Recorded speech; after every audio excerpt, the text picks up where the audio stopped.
Alors bonjour les modeleux, alors on se retrouve pour la 4e vidéo sur le montage, la préparation, les essais du NXT XR. Alors je vous invite à regarder les vidéos dans l'ordre pour comprendre, je ne vais pas refaire toutes les explications. Et aussi je vous invite à liker nos vidéos, à les partager et surtout à venir nous rejoindre sur le forum où il y a beaucoup de sujets sur les NXT. Alors la vidéo précédente, on a fait les étapes A01 et A02, donc pour la commande de direction. Et ça a mis un peu de temps parce qu'il y a des points où je ne suis pas la notice. Alors, je ne sais pas si j'ai raison ou pas, mais vous verrez pourquoi j'ai notamment j'ai modifié la billette. Ça, c'est un grand classique sur les NXT, qu'ils soient RTR, RR ou XR. Mais j'ai aussi fait un montage différent de ce qui est indiqué pour la notice, pour la barre de direction, la barre Ackermann. Moi, je ne suis pas d'accord avec ce qui est marqué sur la notice. Pour moi, ça ne peut pas fonctionner correctement. Voilà, donc ça, c'est prêt. Et la prochaine étape, ça sera A03. Là, on va monter la commande de direction sur le châssis. Malheureusement, là aussi, je suis pas d'accord. Je vais faire, enfin, c'est pas que je suis pas d'accord, c'est que je vais vous proposer une autre méthode pour le montage. Voilà, je vais le faire un peu en décalé, vous allez voir. J'avais oublié d'indiquer bien sûr que la visserie, je vais entièrement la passer en inox parce que je vais faire le kit visserie séparé. Mais comme il n'existe pas encore ce kit visserie, il faut que je le fasse. J'ai pris le M 2010 de chez Cyril qui existe donc en orange et en noir. Donc c'est le 2010N et ça me servira de base. Donc tout ça, je l'ai mis, j'ai trié par taille dans les petites boîtes là que j'ai devant moi et ça me permettra de voir ce qui manque ou ce qu'il y a en rab pour réajuster, pour faire vraiment un kit qui correspond au XR. Allez go, on attaque tout de suite le montage, donc cette étape A03. Étape de montage A03, c'est l'assemblage de l'ensemble de la commande de direction sur le châssis. Alors cette étape A03, donc on va monter l'ensemble de la direction sur le châssis. Alors le châssis, je ne vais pas revenir dessus, on en a déjà parlé, il est très beau en 4 mm, il est fraisé de partout. C'est une très très belle pièce. Alors moi, je vais juste faire quelques petites différences. C'est que là, je ne sais pas si vous le voyez, mais eux, c'est un montage classique, comme on a sur toutes les voitures, avec une vis voilà, qui va venir retenir la platine qui va se mettre ici. Et ça, c'est toujours monté au frein filet. Et moi, ce qui me convient pas, c'est que à chaque fois qu'on démonte, alors déjà on peut pas régler le jeu, et en plus à chaque fois qu'on démonte, il faut remettre du frein filet, ça risque de se desserrer ou de mal se démonter. Donc c'est pour ça qu'à chaque fois, si vous suivez mes vidéos, vous avez vu que je fais un système, voilà, là je l'ai déjà modifié, avec une vis sans tête, voilà, et au-dessus il y aura un e-stop, je sais pas où je l'ai foutu, le e-stop, voilà, c'est un e-stop qui viendra se mettre là, et qui va régler le jeu. Alors voilà, si je vous le montre avec la platine, ça sera peut-être mieux. Voilà. Le montage d'origine, il est comme ça. Donc avec une vis qui va se mettre ici. Donc il faut monter au frein filet. Et une fois que c'est appuyé, enfin une fois que c'est en contact, c'est sûr qu'il faut quand même bien serrer. Le problème, c'est que quand on va démonter, ça risque soit de se desserrer en bas, en haut. Enfin voilà, ça, ceux qui font de la RC depuis longtemps, ils ont connu déjà le problème. Et en plus, on ne peut pas ajuster le jeu. Avec mon système... Déjà, ça facilite le démontage est beaucoup plus rapide, il y a juste un e-stop à retirer, enfin les deux e-stop, et ça s'enlève. Et l'avantage, c'est qu'on peut régler le jeu. Là, vous avez le e-stop qui va se mettre ici, épaulé, et vous pouvez vérifier que votre direction est parfaitement libre. Il n'y a pas besoin de mettre les petites rondelles, parce qu'il livre des mini-rondelles, vous allez le voir, c'était dans l'étape précédente. Est-ce que j'en ai une à côté de moi, une mini-rondelle comme ça? Ça, vous voyez sur les RTR, attendez. Voilà, elle est là. Ça, c'est des mini-rondelles qui vont se mettre ici et qui vont servir à caler. Alors ça, c'est pas pratique non plus parce que quand vous démontez, la rondelle, elle peut se barrer. Ça oblige à faire le calage, ça veut dire à démonter, remonter plusieurs fois. Voilà, je vous assure que mon système, J'utilise sur toutes mes bagnoles depuis des lustres et ça va très bien. D'ailleurs, ça fera partie du kit visserie, il y aura le nécessaire dedans. J'en profite pour vous donner la référence du kit visserie, parce que comme je l'ai commencé, hein, à chaque fois je note les vis que je change, les modifs, ça sera toujours la référence M2010, comme actuellement, hein, sauf qu'il y aura marqué XR après. Voilà, ça sera un spécifique à ce modèle. Et après, je ferai une version M2010 V2, hein, pour différencier du kit actuel qui est, entre guillemets, un peu universel. Il était censé aller sur toutes les voitures NXT, mais automatiquement, ça peut pas, à chaque fois, il peut penser qu'il y a du RAB, mais des fois, il pouvait manquer pour un modèle, il pouvait manquer 2-3 vis d'un type. Par contre, on se retrouvait avec du RAB. Voilà.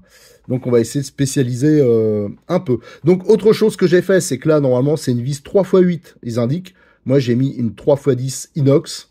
Voilà, alors ça, on l'a vu aussi, hein, alors pas sur des NXT, mais sur d'autres voitures. Par exemple, vous avez sur un gros choc, même si c'était en acier, hein, j'en ai vu qui pétait juste au ras, là. Tout ça parce que la vis, elle était un peu trop courte. Là, on va mettre plus long. Il n'y aura pas le problème. En plus, bon, voilà, ça fait une meilleure fixation. Donc voilà. Et j'ai fait aussi. Alors, j'ai pas la clé pour montrer. Tiens, je l'ai pas préparé. J'ai fait une petite modif là. C'est que j'ai fait un petit plat de chaque côté pour mettre une clé plate de 7. Voilà, là aussi, ça facilite le montage.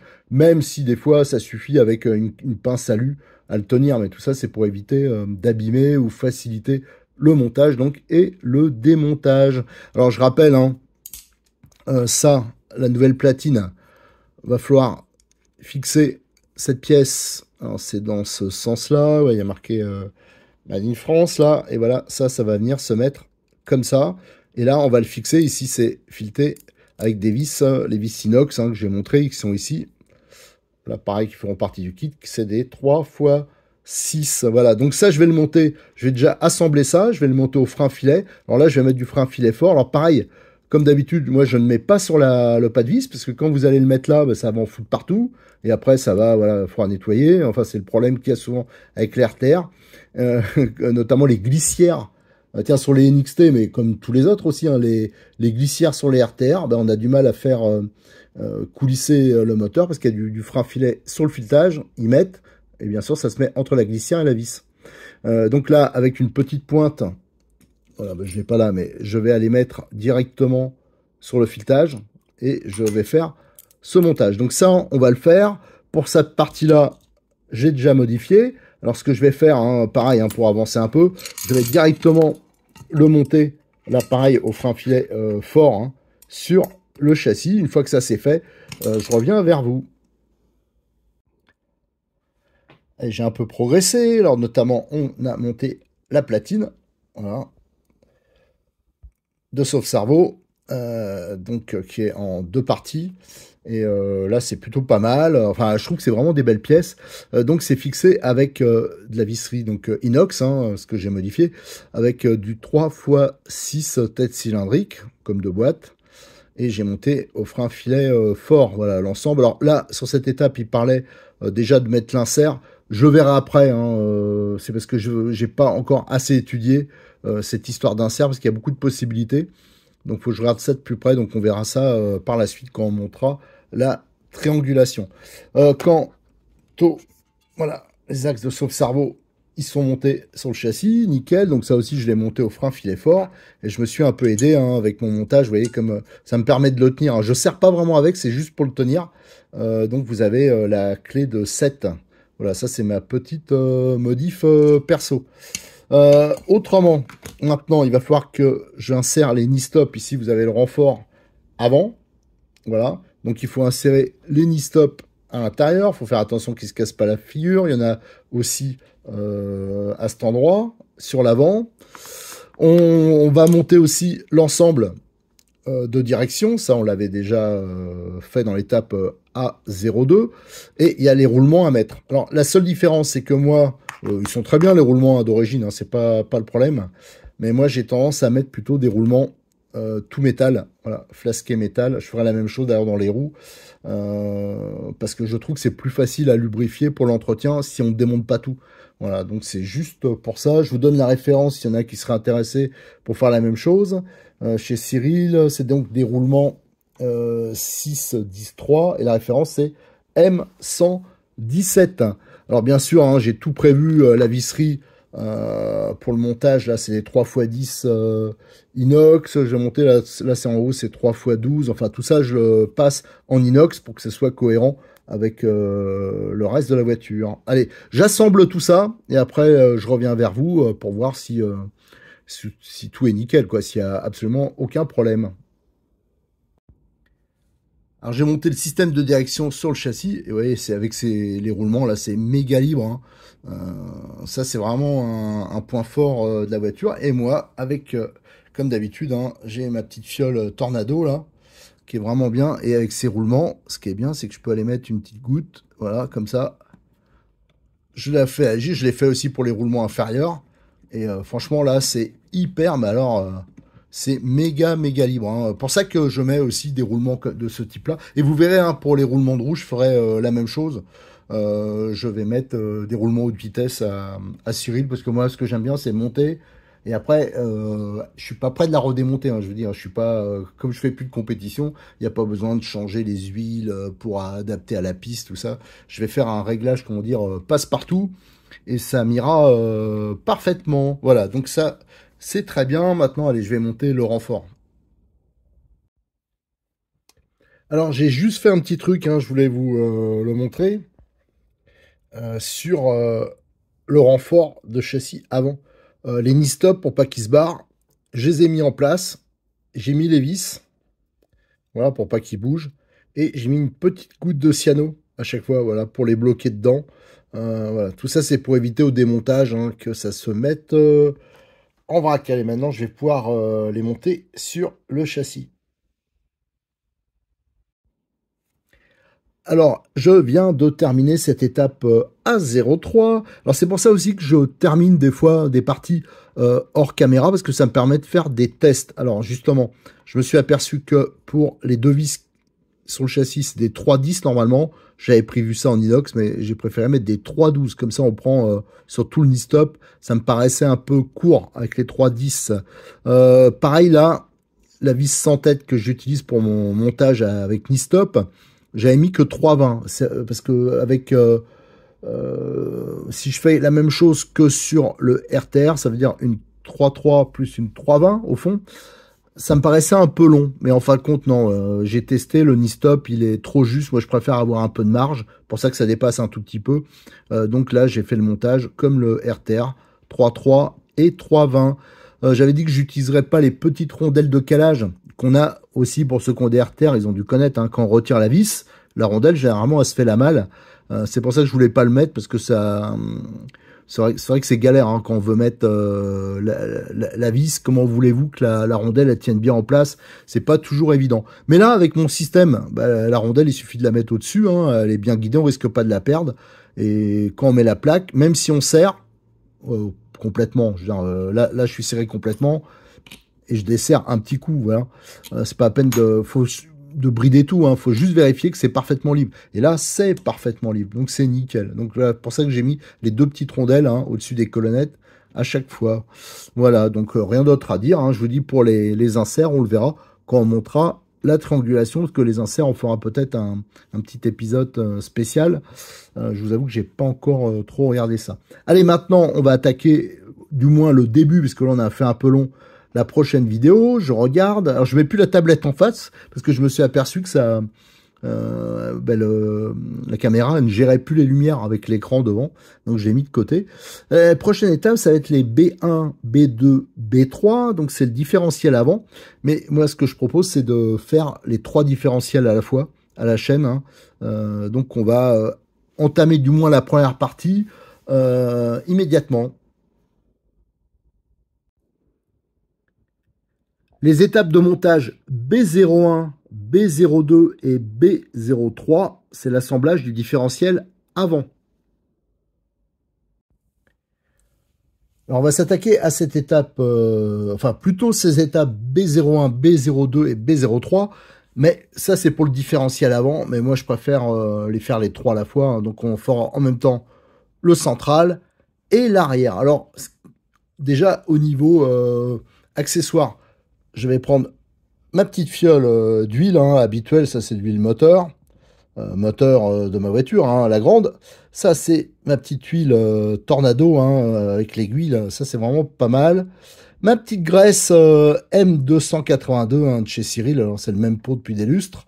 Voilà. Et j'ai aussi, alors ça, je sais pas si je vais l'utiliser, de chez Sismic H009. Non, normalement, c'est pour les joints. Alors, j'ai sûrement oublié des choses, mais j'ai aussi pris le kit roulement. Il y a un kit roulement haute vitesse. Toujours pareil, hein, chez Cyril, c'est le M118 NXT. En fin de compte, on a, voilà, je vais vous le montrer.